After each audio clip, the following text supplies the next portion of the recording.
All right, hey guys, we are going to be talking about the last video in this series on topic 12.1, and we're going to cover several things here, and not quite to the depth that we've covered them in the other two videos, because these are a lot more conceptual in nature and require math and things that we don't cover in HL physics. So let's start out with this by talking a little bit more about Schrodinger. Now, Schrodinger was talking about an electron in a box, or a waveform in a box. And so here is a kind of a representation of that. What we have here is the well of the box. This is called a potential well. It's kind of like the electron inside the potential well on a metal, and it's absorbing energy. Has to absorb just the right amount of energy before it can get out of that potential well and escape the surface of the metal. Well, in this case, this is basically the size of the atom, and the waveform that you see here represents the electron. And the electron is vibrating back and forth. And if it can vibrate, can get enough energy, delta V in this case, voltage, electron volt, whatever, it can get enough energy to pop out of this well, then it can leave the, this is not electron, this is anything within the nucleus. So a neutron or a proton can, it vibrates back and forth. They have a vibration, and if they gain enough energy, they can escape the nucleus. But that takes a lot of energy on the atomic scale. So it's vibrating back and forth within this potential well. Let me put up a thing here. So it's vibrating back and forth here. Okay, so we got it on one side and then on the other. Notice that we have a value. Let me get a color here. All right, so notice that it has this distance, or what's going on here? Again, my pin problems, there we go. It's got this distance from this side of the waveform to the other side of the waveform. All right, we'll call that R. Okay, so this is the interesting thing. This is the probability of finding that particle within this potential well, and you notice that due to the vibration factor, there's a chance that you can find it outside that well. Very small chance, very tiny chance, but it can happen. This is the times when a particle can actually leave the nucleus, and it has a lot to do with radioactivity. The particle has a good chance of leaving that well. When the nuclei are really big and the protons are repelling each other and stuff, there's more and more of a chance that that particle will exist outside of the potential well, and then it'll be able to leave the nucleus. This is called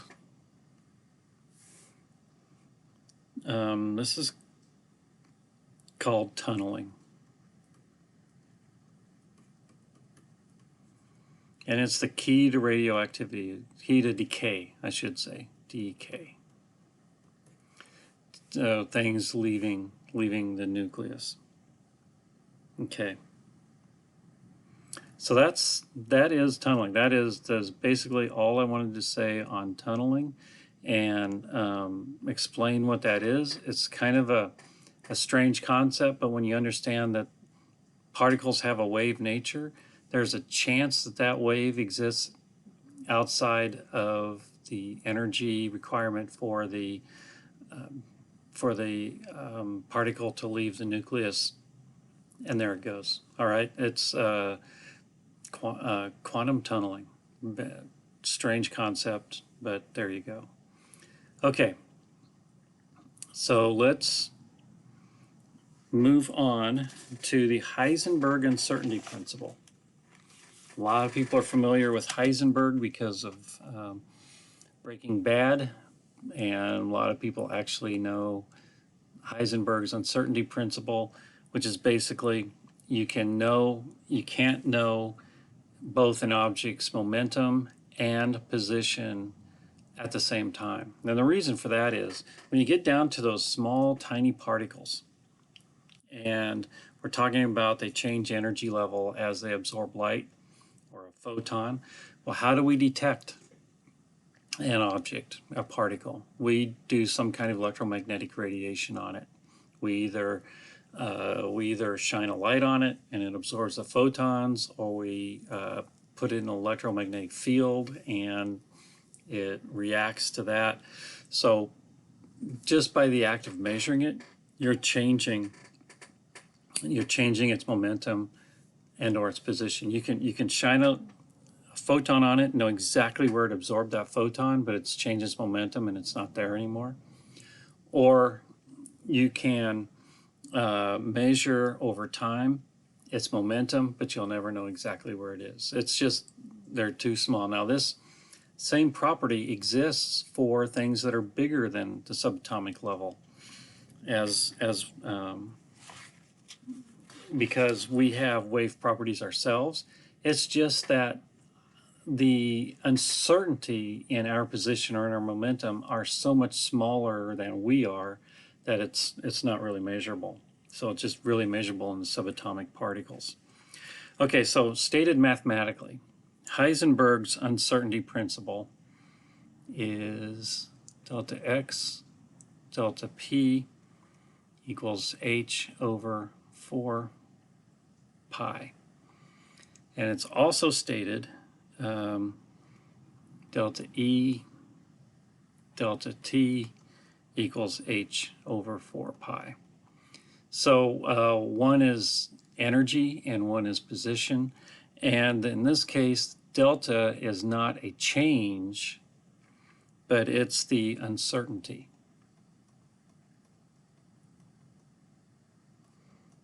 Or the error, if you want to put it that way. So I think the best way to show what this is to go ahead and put a problem up here.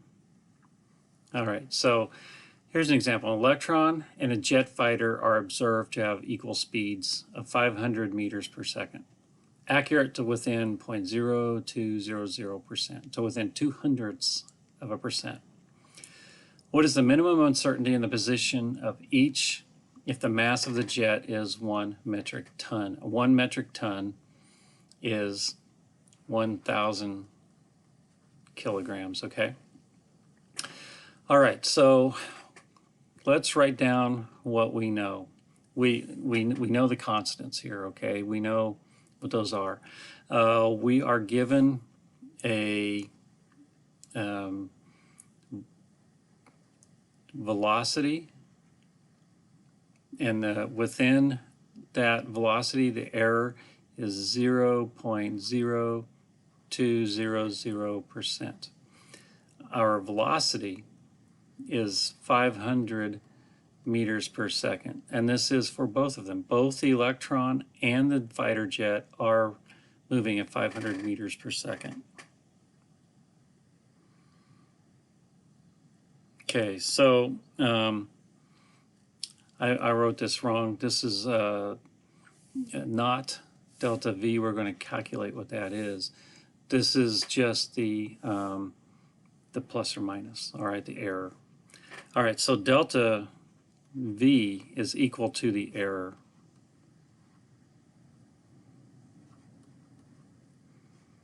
Times the velocity. Okay, and so delta V is equal to 0.100 meters per second. Okay, so if we look up here, we have an equation that we can actually work at that will allow us to use the velocity, because what is momentum is just this way so it looks more familiar. Mass times the uncertainty in the volume. Right now we're going to say that we know what the mass is. Now there are times when we can do delta mass. We can actually say uncertainty in mass times the uncertainty in volume, but at this point we're just going to assume that the mass differences are so small that they're not measurable. So we can use delta x delta p equals h over 4 pi, and so delta x, and because we're asking for the uncertainty in position, so we're asking for delta x equals h over 4 pi delta p, and since we know what delta p is, it's h over 4 pi delta v times m delta v. All right. We substitute in 6.63 times 10 to the minus 34th divided by 4 pi times delta v, which is 0.100, times mass. Now I didn't put this in because we have to do this one for the electron and one for the jet. Okay, so when we substitute in the electrons, 9.110 times 10 to the minus 31, we calculate that out, and we get for the electron 5.79 times 10 to the minus 4th meters, which is basically 0.6 millimeters. When you think about that uncertainty of where that electron is, that is huge. That is basically, looking at this dot here, is compared to the size of an electron, it's incredibly large, unknown area, many millions of times bigger than the electron is itself. If we put in for the jet, which is 1,000 kilograms, and we put that in there, and we calculate that through, we get it is 5.28 times 10 to the minus 37th meters. I mean, this is millions of times smaller than an atom. So the jet moving has a uncertainty of where it is millions of times smaller than an atom, which means you know precisely where it is. I think the mathematical term for this number is 0 for the most part. We know where it is. Okay, that's generally the kind of things that you're going to see. You're going to compare an electron to a jet or some other thing going at some velocity with some kind of error in the measurement. And so that's how you measure what the uncertainty is due to the de Broglie wave nature of particles. Okay, so that's all well and good.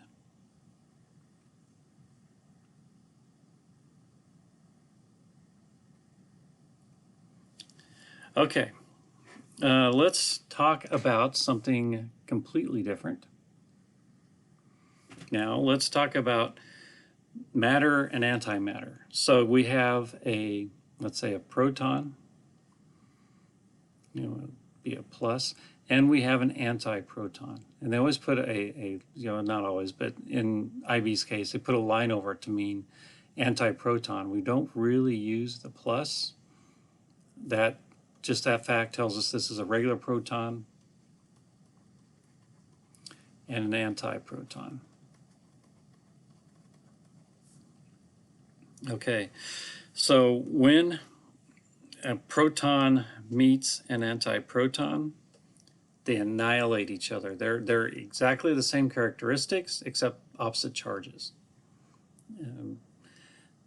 If you remember, let me see. Yeah, no, it's just they're opposite charges. They meet, they annihilate each other, and just become pure energy again. Okay.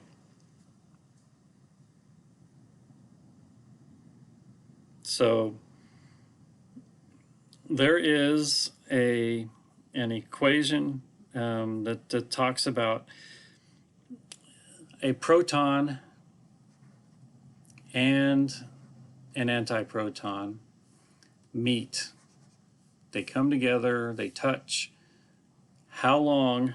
Let me see. Oh, nope. Sorry, I'm reading this thing wrong. Okay, we've had a great big collision, and we've got a bunch of energy out here, and pretty soon it cools down enough to form a proton and an antiproton.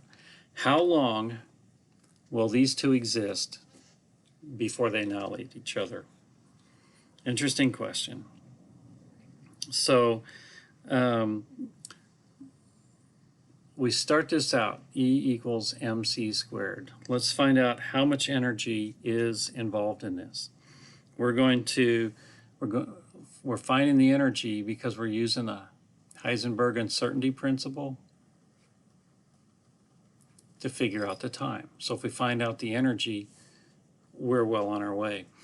So the mass of a proton, and this is in your data booklet, it's 1.67 times 10 to the minus 27th kilograms times the speed of light, meters per second, squared. And so we get 1.5 times 10 to the minus 10th joules. Okay, so let's take this energy, substitute it into this equation here, and we can solve for delta T equals h over 4 pi delta E. And we are taking, we're taking this as our delta E. Okay, we could have, now this is the interesting part. Basically, we're saying it's plus or minus, it's delta E plus or minus delta E. Now, if you notice, this can violate the conservation of energy very briefly, because what happens if you have plus, if it's not exactly E, delta E is plus or minus E. Let me take this down again. We're actually saying it's this. Okay, so if it's twice as much or it's 0. So we could have energy that is actually 2E. It goes from E and it converts and it becomes 2E. So mathematically, we can actually have a violation of conservation of energy, but it's only going to happen for a brief time. And this has to do with the wave nature of particles and their uncertainty and all the weird stuff that's going on. That's the best explanation I can give you for that. Just understand that for an extremely brief time, conservation of energy can be violated. So we're going to take this as our delta energy, the uncertainty in our energy, and we're going to just solve for it.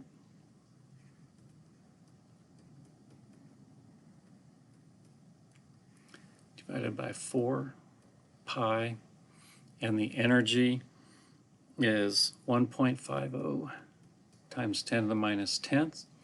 And so the time that this could exist is 1.76 times 10 to the minus 25 seconds. A very short time indeed. Okay, that is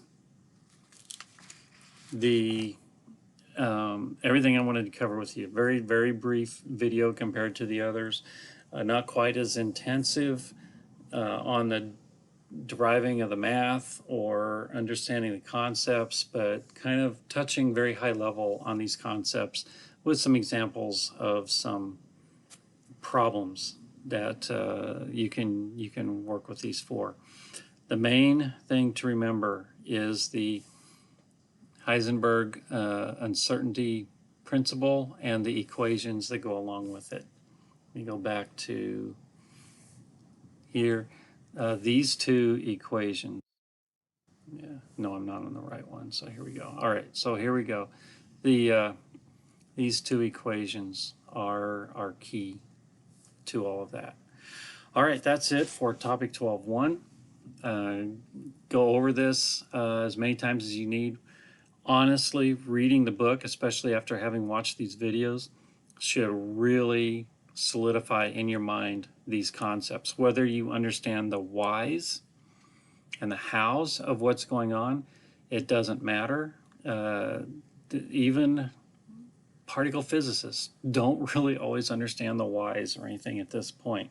They just understand how to use it to figure out different things like sizes of atoms and energy levels and uncertainty things, how to find out the velocities or the times of the positions and things like that.